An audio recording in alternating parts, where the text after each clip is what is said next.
Hello, I'm Robin Vincent and welcome to Molten Modular. Today we are looking at the Nifty Bundle. The Nifty Bundle from Cre8Audio. It's a collection of things which could potentially kickstart your way onto your Eurorack journey.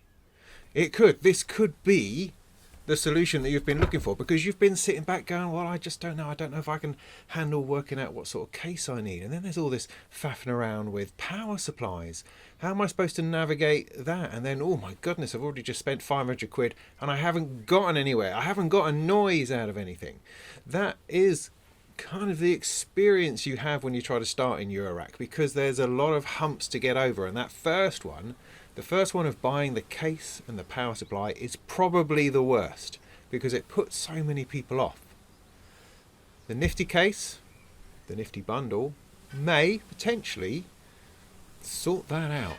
Now, I first saw this at Synthfest last year when, from out behind a curtain, they brought this thing kind of neat, kind of secretively, and said, there you go, what do you think of that? And it's like, well, that's just bloody brilliant. Because it is. The case itself is fantastic. It's exactly the sort of thing I've been looking for. It's the perfect place to start with Eurorack. It absolutely is, without a doubt, hands down. And it's not expensive either. The case is about 170, 180 quid. The bundle together is 240 quid. Now, that may sound, oh, you know, that's not cheap, but what you get for that money is quite extraordinary. Now, as the Nifty bundle, it includes some various things. It includes the case, it includes these two modules, and it includes a bunch of sort of weedy cables, but you know, they're useful. But for the moment, I'm going to focus purely on the case, so just ignore these two things for the moment. The case itself, it's made of metal. It's got these nice wooden cheeks on the end. It's all right, pretty solid, nice feet on the bottom. But what is remarkable about it is what's on the back. You've got MIDI in and through. You've got USB, and you've got an audio output as well as a external power supply. Why is that good? Well, because Eurorack doesn't have those things. In order to have those things in your Eurorack, you have to buy a module that has those facilities. There's no MIDI in to analog gear like this, or digital modules for that matter. It's only there if you buy a module to do it. And the cheapest module is around about 100 quid. And it's not giving you a whole lot. But the Nifty case has that built in. What happens is you stick MIDI in here and it comes out of these patch sockets at the top. You get two channels of CV and gate, so notes if you like, one modulation, and a bit of clock, so you can clock to your stuff, to your other stuff, to your other bits, to your door, that kind of thing.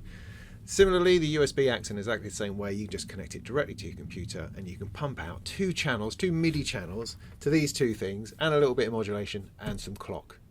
Brilliant. To do that in modules is a pain, is expensive and complicated. And here it all is, built into the case. Flipping fantastic. It's exactly what we need, exactly what you need. Because, I'm probably going to say this a dozen times, but because what it does is it bridges that gap. Because when you try to start off in Eurorack, you haven't got a clue what you're doing. You can't get sound out. What sound you can get sounds a bit sort of crappy.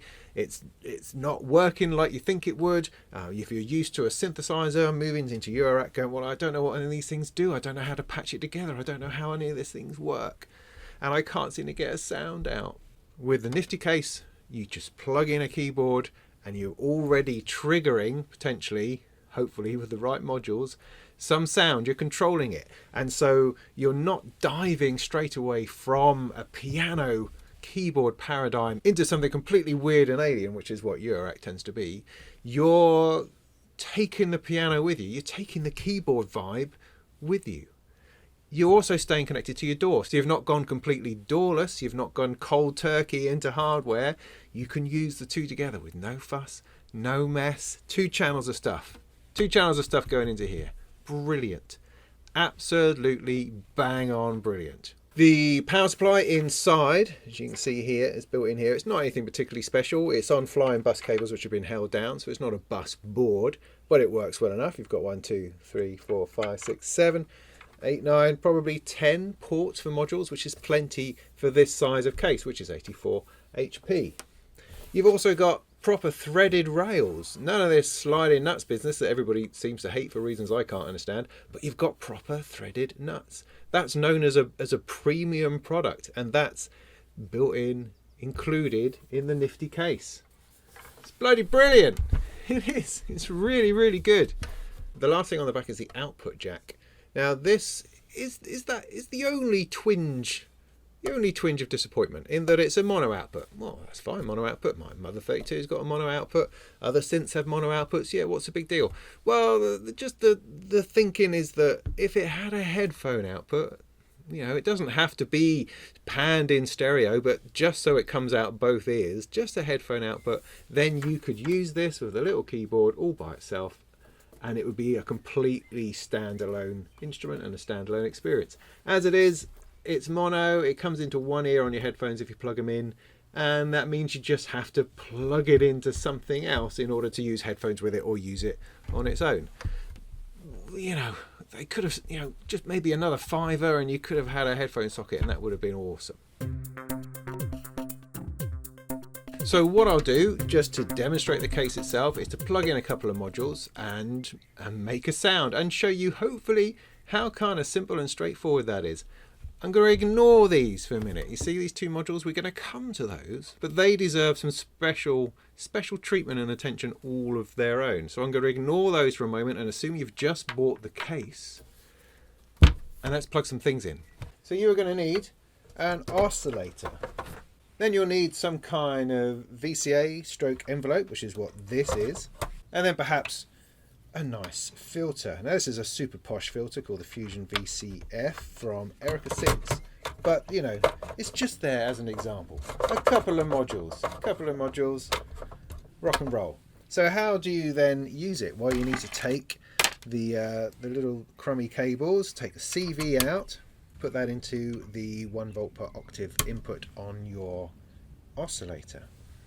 Take the output of your oscillator into your VCA. Take the gate, plug that into the trigger on your envelope. See, this is a combined VCA and envelope. Envelope's here, there's a little VCA built in. So often you would have this in two separate modules. In this case, I've just got the one doing all of that business. Then I can take the output, plug that into the filter, output of the filter to the output of the case. I'm going to need to plug the output of the case through a jack cable into something. At the moment it's going to go through my surface here via my audio interface, just so that we can see waveforms and stuff happening on this beautiful oscilloscope type thing.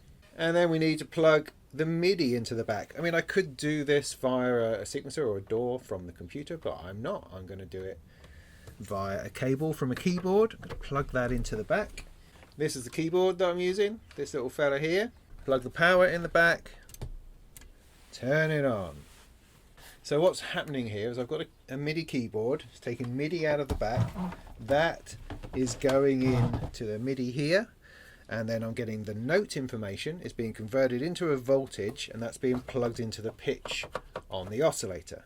The gate information is the note on off. Every time I press down on a note, the gate opens. That's opening the envelope here. If we bypass the VCA and envelope stage, we could just plug the output directly into the filter.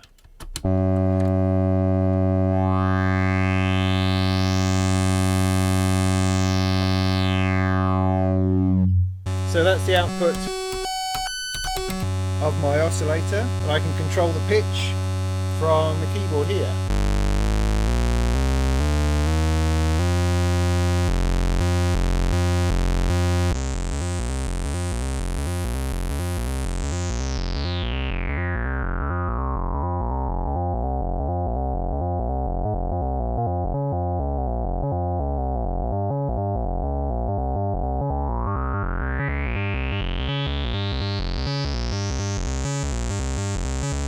that's brilliant. But now let's use the gate. So we're going to plug this into the VCA, take that into the filter.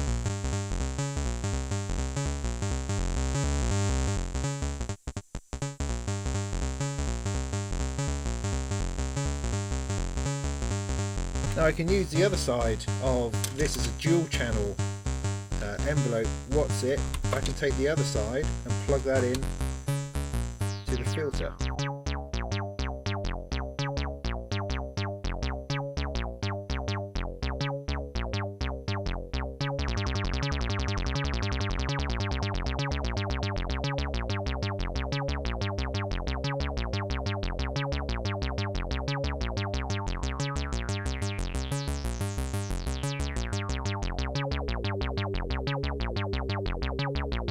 Now there's another feature on here. I mean, there's a whole other channel of sequencing or playing or something that I could do if I wished, but I'm just going to take the mod output, plug that in to the resonance input on the filter.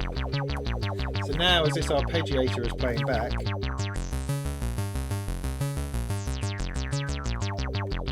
I can now control the filter with the mod strip on the keyboard.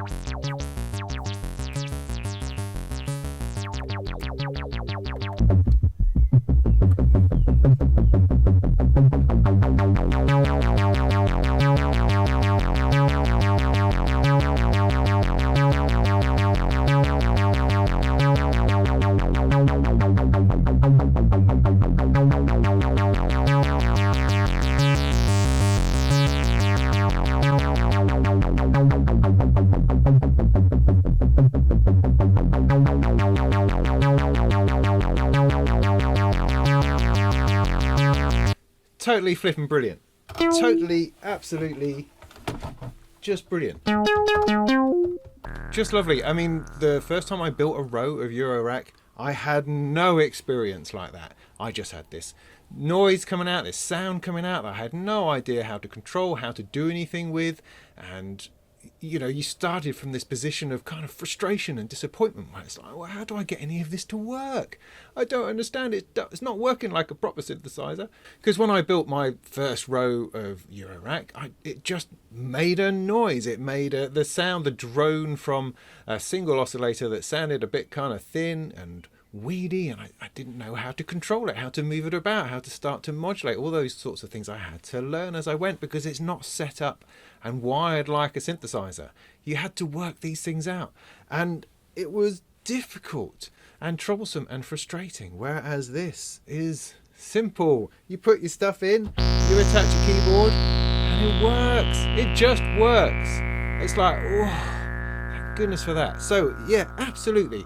Yeah, I don't even have to get to the conclusions of this video to tell you straight up that the NiftyCASE by itself, the NiftyCASE, this thing here, is fabulous. Brilliant. Top, can't recommend it highly enough. It's absolutely a great way of starting in Eurorack. Yeah? Awesome. Let's move on to the modules. Now just remember, keep in your head how fabulous this sounded, right? Just remember how fabulous this sounded.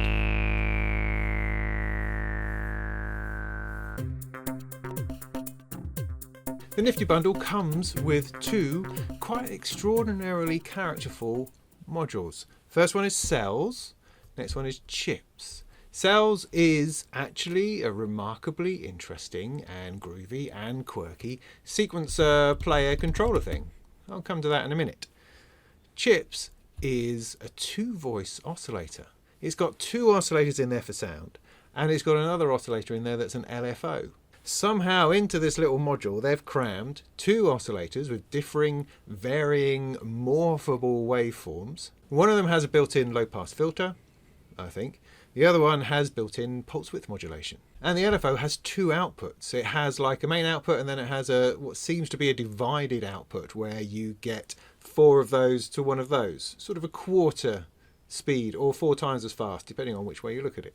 And so within your little bundle, what you get is two sound sources bubbling away. You get a sequencer which is 2 channels, so it can run both of those notes at the same time, and you get modulation all built in.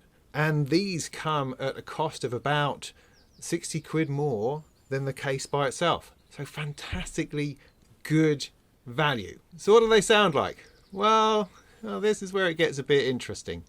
So I'll bring you in a bit closer so that we can see what's going on the scope and have a good old listen to what these oscillators are about. So oscillator 1, or chip 1, as it says at the top, you've got a pitch input that you can take from CV gate or from your sequencer here. You've got a filter input for CV control over the filter knob, and you've got an output. Let's have a look at the waveform. So I'm going to dial that off, put the tuning down, waveform all the way over to the sine wave, stick it in the output.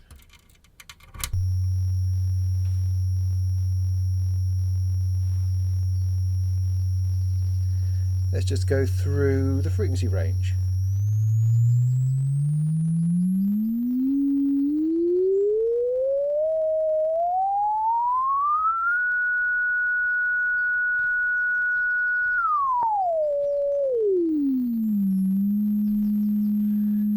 Just going to morph through the waveform so it goes from sine wave to triangle, sawtooth,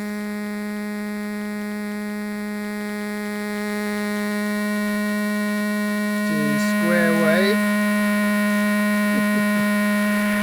to noise.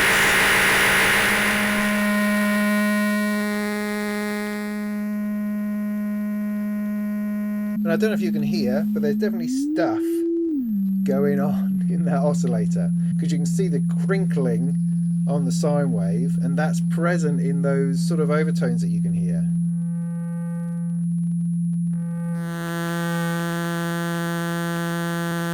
I mean, that's a triangle wave, would you believe? And there's your square wave just before it hits the craziness of noise.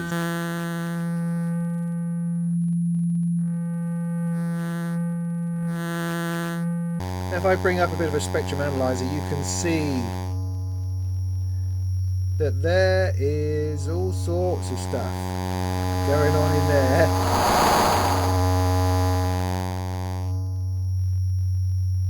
But I don't want to dwell on that. So the filter then, we dial in a little bit of something and bring the filter round.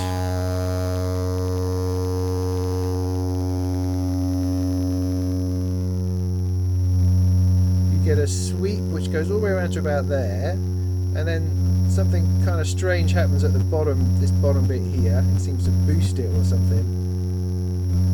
Not entirely sure. Let's try the second one.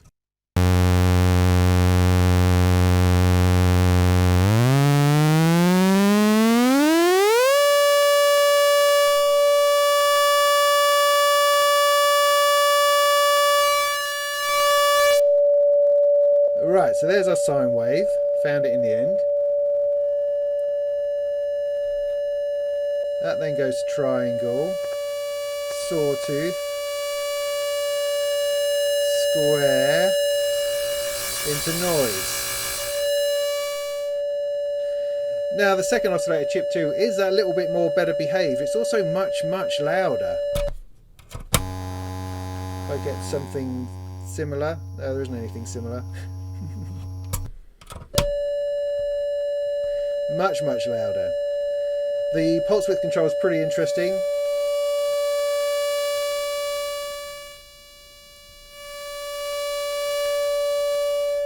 But it goes from fully all the way round just in one direction.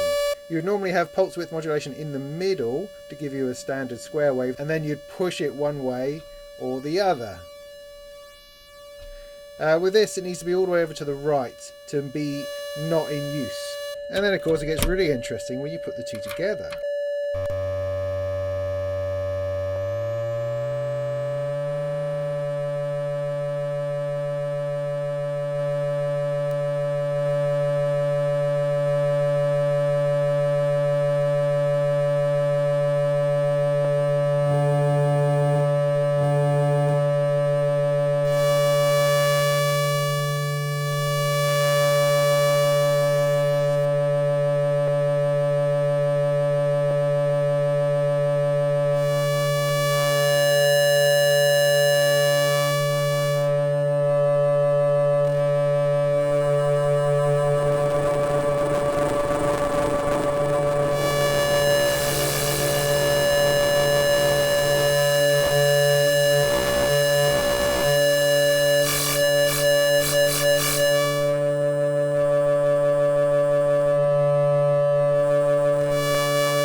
So then we can take the output of the LFO, stick one of those into the filter,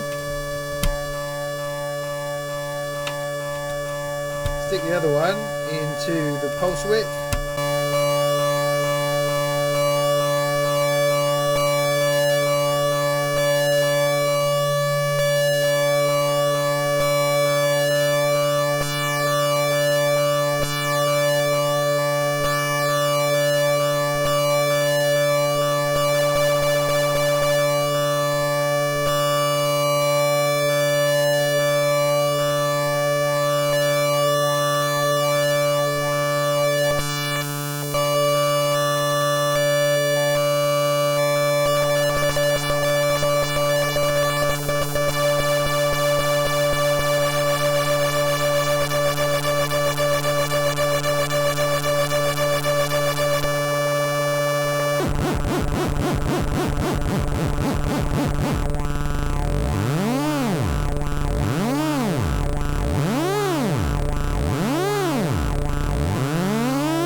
Now that is flipping fantastic.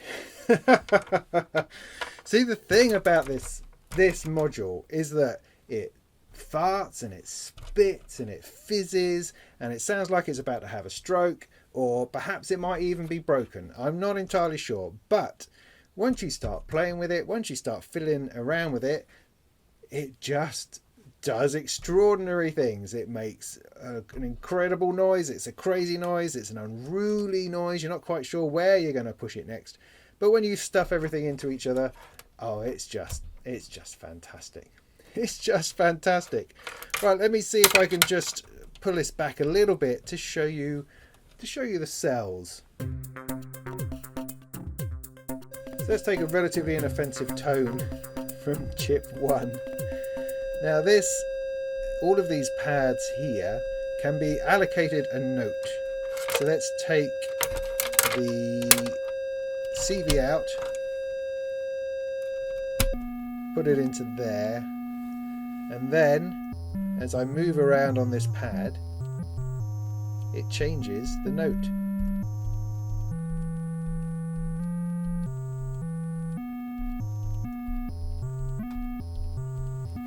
To what note, I hear you ask? Well, you set them to be whatever you want. So you choose your note, you hold tune 1, and you can dial up and down over a couple of octaves. So you set it to a note, go to the next one,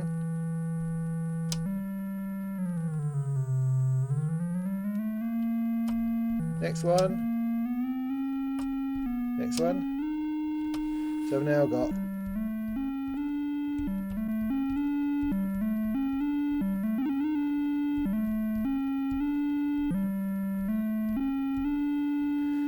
which is lovely. But it's not done yet. You can use this as an arpeggiator. You can hold two things down at once and it will run between them, and this left knob here becomes the tempo. Oh, I'm accidentally holding other notes. The second knob here, which would be to tune the second channel, sort of adds in more notes, I think.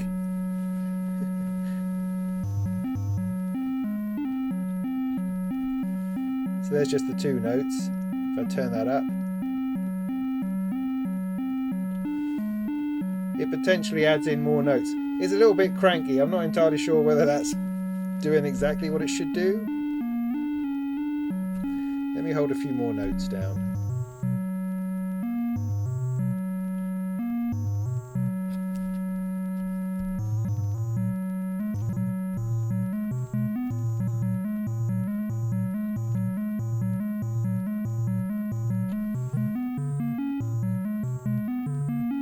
Yeah, it seems to occasionally add some octaves in there. Now the other thing is that it can sequence. To sequence, what you do is put some triggers into these 2 sockets here. One of them makes it go this way, the other one makes it go that way. Now you can do that quite handily with the LFO. So if we take the output of the LFO, stick it into here, it's now going to run that line. So it's perfect. Now what you need to do, you need to fiddle with it a little bit, because it's an LFO, it's not getting a trigger, it's getting an LFO. So if we take this down to something a bit more like a sawtooth, put the depth just to the middle somewhere, I found to be the sweet spot, you can see that it's running that pattern perfectly. If we plug this back in, we can hear it.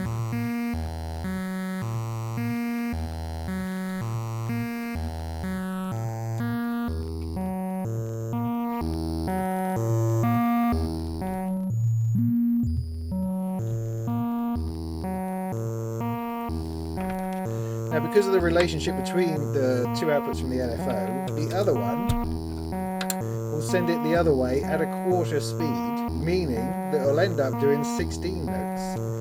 Watch.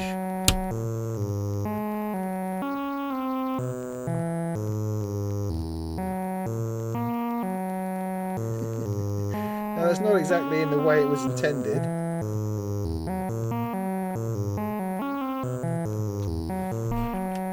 But if I plug in something to reset the LFO, it will then put itself together.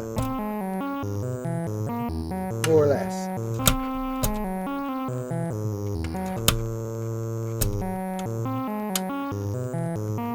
Or maybe it won't. I mean, it's just part of the flavourful, characterful character. It's just part of the characterful. It's just part of the charm and flavourful. Oh, for heaven's sake. It's just part of the general crappiness of the module, really. You can also interrupt the sequence by pressing a finger on it, apparently. At least that's what they said on the video. Doesn't seem to work for me.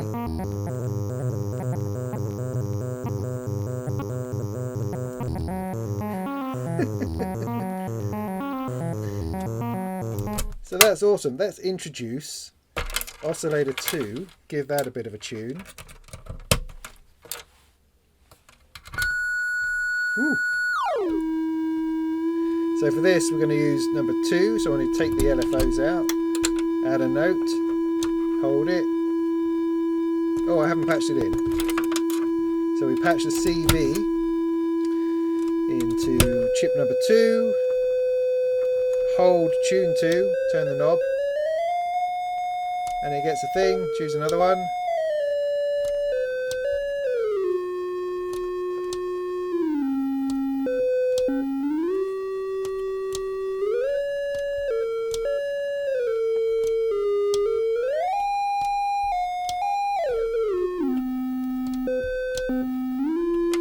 And that kind of thing. Put the LFOs back in, one way or another, it doesn't really matter.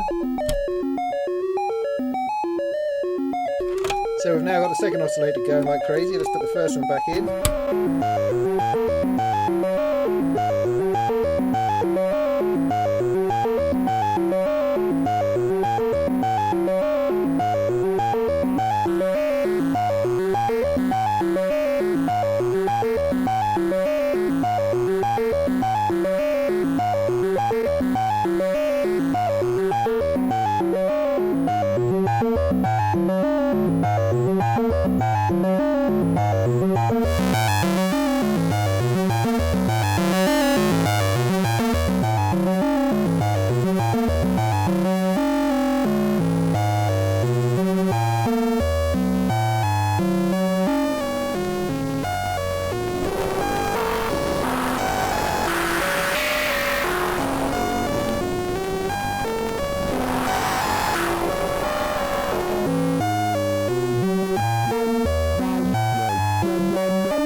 Not quite done yet. There's one more mode, which is when you press these two together, it'll stop being the quantized output, because at the moment it's taking semitones straight out of there over a 2-octave range.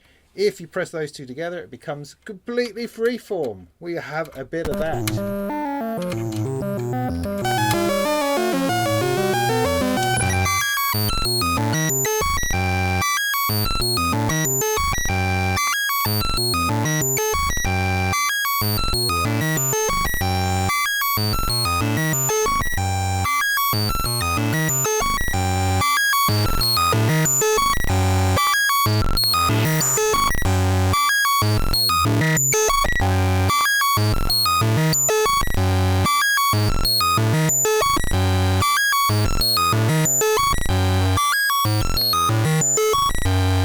The waveforms this is creating, it's just quite a thing, quite a thing.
Beautiful.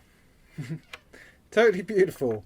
So why don't we stick in a couple of other modules into here just to see whether we can make it sound perhaps more differentness. So I've added back in the VCA envelope and the filter to see how nice that might sound.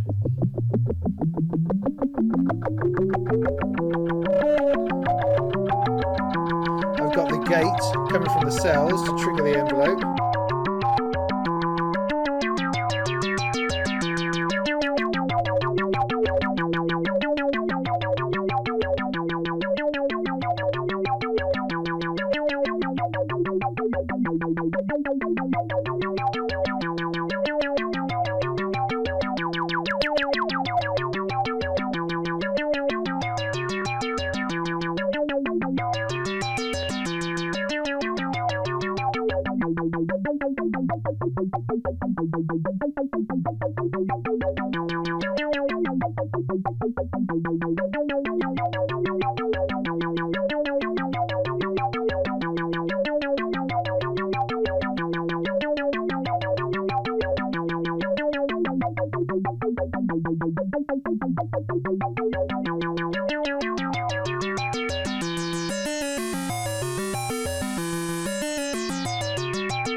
There's one more thing to look at, and that's the nature of these two inputs and the LFOs.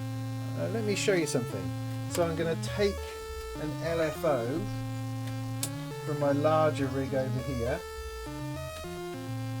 Just a regular LFO from a module called a Patchouli, and I'm going to plug that into the filter.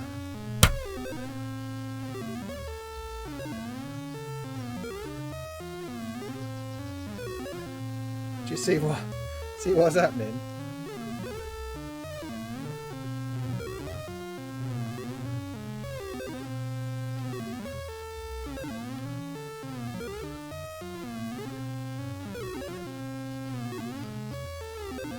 The LFO is coming in and it seems to be driving all three oscillators. So the two sound oscillators and the low frequency oscillator, it's pumping them for half the cycle. So let's have a look at that on the scope here. So here's our regular LFO doing its LFO thing. If I take that and plug that in, you should be able to see that on the bottom half of the cycle is when it does crazy things to the oscillator. It does the same thing if I plug it into the width input.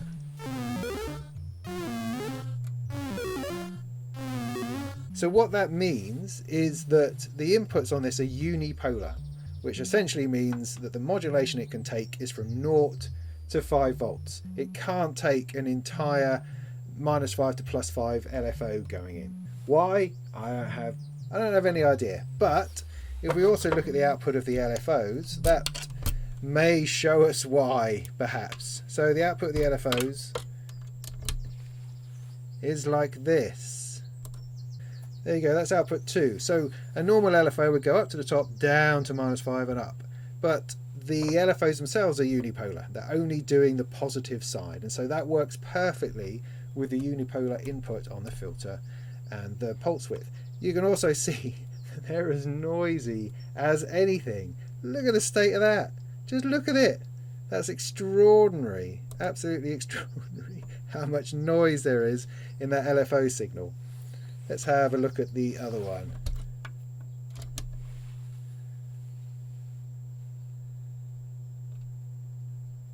Yeah, you can see by the thickness of those lines.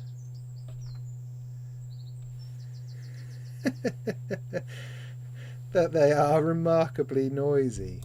But both of them are unipolar. So that's a problem you might run into. I mean, normally if something's going too far in terms of modulation, it just no longer functions. But instead, this just pushes something through the entire module and messes about with it, and then pulls it back together again, then messes about with it, and so on. But it, as I say, if I plug those into itself, then it's all completely fine.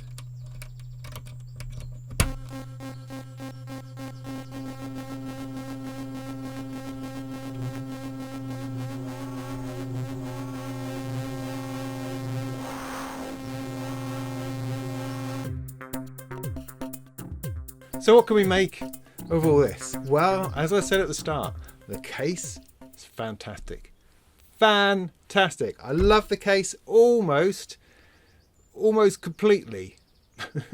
I say almost because I don't like the colour. I don't know about you, but it's kind of off-white and it doesn't photograph well, and I don't know, it's just a bit kind of white, really. Well, I mean, these are white, these modules are white, but this is an off-white, and so it kind of clashes with that, and it's a bit sort of meh. So I'm not into the colour choice particularly. I'm also not into the fact that it comes with these little hex nuts, which means you have to have a little Allen key in order to take them in and take them out, because that's the sort of thing I'm going to lose immediately, and then I'm going to be frustrated. So I don't know why they couldn't have just been normal screws, so you could use a normal screwdriver to take them out, or of course they could have been knurlies, but that would have added to the cost. So case, fantastic. If you're starting off in Eurorack, buy one of these. It's a great place to start. The modules, on the other hand, I don't know, I keep trying to find new and inventive ways of saying characterful, flavoursome, yummy, fizzy, spanking, maybe, dirty, gritty, words like that. I mean, on the website they describe them as almost being chiptune, as in they were planning to do them as sort of 8-bit oscillators, which perhaps would have been more interesting. But what you have are very unruly, farty, squelchy, noisy oscillators that can be brought into a sense of beauty if you work them hard enough, or you can just relax and enjoy their flavoursome, characterful charm. Charm, is that the word? I don't know. And I don't mean to be mean about them at all, because for some people it's perfect. But they're just a bit noisy. There's a lot of crosstalk going on. They seem to affect one another even when they're not plugged into one another or not plugged in at all. There's weirdness going on. They don't really hold their tuning. They waver about a little bit, and the waveforms are not really waveforms as we would normally know them. On the other hand, you could spend a lot of time and a lot of money on additional modules to try to get a normal oscillator to sound that crappy. You'd spend hours trying to tweak it to that sort of level of destruction and decimation. So I don't know. Chipz has got me in a bit of a quandary, because yeah, all right, they're fun, but also no, they're not fun. So when I'm working on it and using it through a decent filter, because the filter that's in it is a bit not really doing a whole lot, but when you put it through a decent filter, you know, interesting sounds and nice sounds start to emerge. I mean, that probably because I've cut off all the high end, because there's at that high end where you're getting this tinniness and this fizz and this noise and crackle. So when you start rolling that off a bit, all right, yeah, I'm starting to feel it. But as they are on their own, you know, don't be under any illusions that they're going to be pure sine waves and square waves. No, they are fizzy and noisy and destructive, and that may be cool, it may be not, I don't know. I'm just gonna have to leave you to make your own decision on that. What is definitely clear though, for an extra 60 quid, these two modules are bloody good value for money, because it does get you started. Two voices, a filter, pulse width, a sequencer, 2 channels, yes please. That's brilliant. The fact that they're kind of a bit crappy and rough around the edges, well, it's neither here nor there really, because you have something to start with. Because the rest of this is going to cost you an absolute fortune. So, you know, starting off here is perhaps no bad thing, because it's cheap and cheerful, and anything you do from this point on is just going to make it sound better and better and better. So there you have it. The NiftyCASE, the Nifty Bundle, Cellz and Chipz. What an extraordinary collection of bits put into a pretty awesome case. Now I think what I'm going to do now is I'm going to take this apart and see if I can do something about the colour.